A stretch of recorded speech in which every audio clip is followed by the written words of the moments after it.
Hi, I'm Mangarao బుజ్జా. మీరు చూస్తున్నారు సత్య online IAS academy.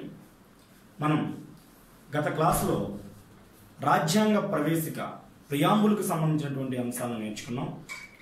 ఈరోజు మనం క్లాసులో భారత రాజ్యాంగానికే అతి ముఖ్యమైనటువంటి భాగం, భారత రాజ్యాంగానికి ఒక పునాది రాయి లాంటి ప్రాథమిక హక్కుల గురించి, ఫండమెంటల్ రైట్స్ గురించి మనం ఈరోజు క్లాసులో నేర్చుకుందాం. ఫండమెంటల్ రైట్స్, ప్రాథమిక హక్కులు, ఇది చాలా కీలకమైన టాపిక్. ఇటు గ్రూప్ 2, గ్రూప్ 1 ప్రిలిమినరీ ఎగ్జామ్లో కానీ, పంచాయతీ సెక్రటరీస్ ఎగ్జామ్లో కానీ ఫండమెంటల్ రైట్స్కి సంబంధించినటువంటి అంశాలను ఎక్కువగా అడిగేటువంటి అవకాశం ఉంది. కాబట్టి వీటిని విద్యార్థులు డెప్త్గా, బాగా విశ్లేషణాత్మకంగా ఫండమెంటల్ రైట్స్ని చదవాల్సినటువంటి అవసరం ఉంది. మరి ఫండమెంటల్ రైట్స్, ప్రాథమిక హక్కులు. ప్రాథమిక హక్కులు అంటే ఏంటో తెలుసుకునే ముందు అసలు హక్కు అంటే ఏంటి? What is the right? హక్కు అంటే ప్రజల చేత కోరబడి, ప్రభుత్వం చేత గుర్తించబడి, చట్టబద్ధమైన అధికారము లేదా అవకాశాన్ని హక్కుగా పిలుస్తారు. అంటే ప్రజలు కోరుకుంటారు, ఆ కోరికలను ప్రభుత్వం గుర్తిస్తుంది, గుర్తించి వాటికి చట్టబద్ధత కల్పిస్తుంది. అలా చట్టబద్ధత కల్పించినటువంటి మరి ప్రజలకు వచ్చినటువంటి అవకాశము లేదా అధికారాన్ని మనం హక్కుగా పిలుస్తాం. అంటే ఇక్కడ హక్కు అంటే ఏమర్థం అవుతుందంటే ఒక అవకాశం లేదా ఒక అధికారము, చట్టబద్ధమైనటువంటి అవకాశము లేదా చట్టబద్ధమైనటువంటి అధికారంగా మనకి అర్థమవుతూ ఉంది. ఏ దేశంలోనైనా సరే, ఏ దేశమైనా సరే తన ప్రజలకు కల్పించేటువంటి హక్కులను కలిపి అది ఎంత గొప్ప దేశమో మనం చెప్పొచ్చు అని చెప్పేసి హెచ్జే లాస్కీ అనేటువంటి ప్రముఖ న్యాయవాది చెప్పడం జరిగింది. హెచ్జే లాస్కీ ఒక దేశం యొక్క గొప్పతనం ఆ దేశం తన ప్రజలకు కల్పించినటువంటి హక్కులను బట్టి మనం చెప్పవచ్చు అని చెప్పేసి హెచ్జే లాస్కీ చెప్పడం జరిగింది. హక్కుల్లో ముఖ్యంగా 2 రకాల హక్కులు ఉన్నాయి. ఒకటి నైతిక హక్కులు, రెండవది చట్టబద్ధమైన హక్కులు.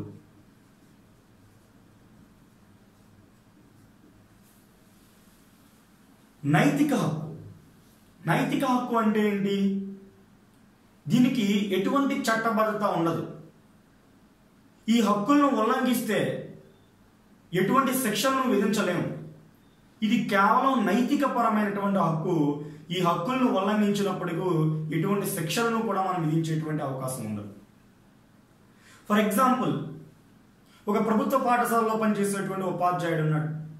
ఉపాధ్యాయుడు విద్యార్థులకు చక్కగా బోధించడం అనేటువంటిది ఆయన యొక్క బాధ్యత, నైతిక బాధ్యత. అలాంటి విద్యను పొందడం అనేటువంటిది విద్యార్థుల యొక్క నైతిక హక్కు. కానీ ఆ ప్రభుత్వ ఉపాధ్యాయుడు సక్రమంగా పాఠం చెప్పటం లేదనుకోండి, సరైన విధంగా పాఠాలు చెప్పకుండా కాలం గడుపుతూ ఉన్నాడు అనుకోండి, సో అది విద్యార్థులకు రావాల్సినటువంటి నైతిక హక్కు అక్కడ అందడం లేదు. అలాగని చెప్పేసి మనం అక్కడ శిక్షించడానికి ఉండదు. కేవలం నైతిక హక్కును ఉల్లంఘించినప్పుడు మనం సమాజంలో చిన్న చూపు చూడబడతామే తప్పితే చట్టబద్ధంగా ఎటువంటి శిక్షలు ఉండవు. ఒక వృద్ధాప్యంలో ఉన్నటువంటి తల్లిదండ్రులను ఒక కొడుకు చూడడం లేదనుకోండి, సరిగ్గా వృద్ధాప్యంలో తన కొడుకు నుండి సరైన రక్షణ పొందడం అనేటువంటి తల్లిదండ్రుల యొక్క నైతిక హక్కు. సరిగ్గా చూడకపోయినంత మాత్రాన మనకి సమాజంలో వాళ్ళు చిన్నచూపు చూడబడతారే కానీ ఆ కొడుకు సరిగ్గా చూడడం లేదురా అని చెప్పేసి అంతకు మించి శిక్ష విధించేటువంటి అవకాశం ఉండదు నైతిక హక్కులో. ఇక రెండవది చట్టబద్ధమైనటువంటి హక్కు. చట్టబద్ధమైన హక్కు అంటే ఇది చట్టంగా చేయబడుతుంది కాబట్టి, శాసనం రూపంలో ఉంటుంది కాబట్టి ఇలాంటి హక్కులకు భంగం వాటిల్లినప్పుడు చట్టబద్ధమైనటువంటి శిక్షలు విధించడానికి అవకాశం కనిపిస్తూ ఉంటుంది. సో ఇది హక్కులకు సంబంధించి. మరి ప్రాథమిక హక్కులు, ఫండమెంటల్ రైట్స్, హక్కుకి, చట్టబద్ధమైన హక్కుకి, ప్రాథమిక హక్కుకి ఉన్నటువంటి తేడా ఏంటి?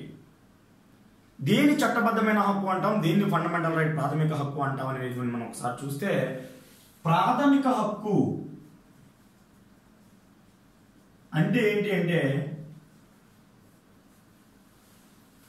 ఒక చట్టబద్ధమైన హక్కుకు రాజ్యాంగబద్ధత కల్పిస్తే, అంటే ఒక చట్టబద్ధమైనటువంటి శాసనాన్ని, ఒక చట్టబద్ధమైనటువంటి హక్కును దానికి రాజ్యాంగబద్ధత కల్పిస్తే, అంటే రాజ్యాంగంలో వాటిని పొందుపరిస్తే అలాంటి హక్కులను ఏమని పిలుస్తారు అంటే ప్రాథమిక హక్కులని పిలుస్తారు. సింపుల్గా చెప్పాలి అంటే ఏ హక్కులకైతే రాజ్యాంగంలో చోటు లభిస్తుందో అలాంటి హక్కులను ప్రాథమిక హక్కులు అంటారు.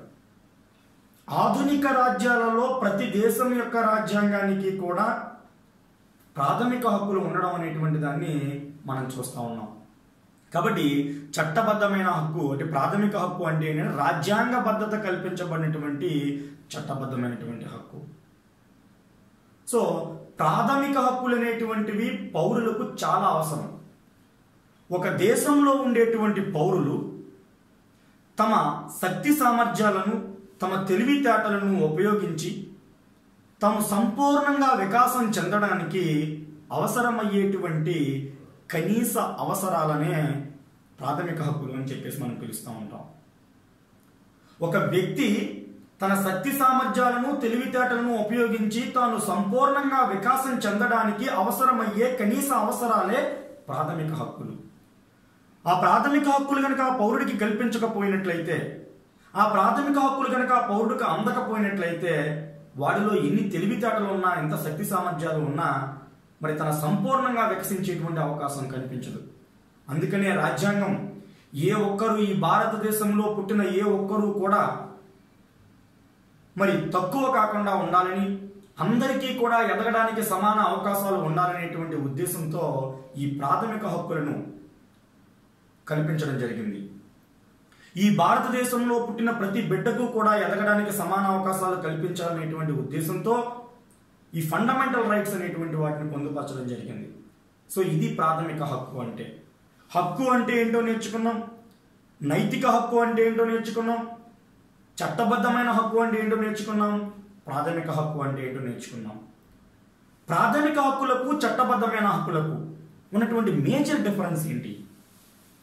ప్రాథమిక హక్కులకు చట్టబద్ధమైనటువంటి హక్కులకు ఏంటి మేజర్ డిఫరెన్స్ అని మనం చూస్తే, ప్రాథమిక హక్కులు రాజ్యాంగబద్ధత అనేటువంటిది ఉంటుంది. ప్రాథమిక హక్కులకు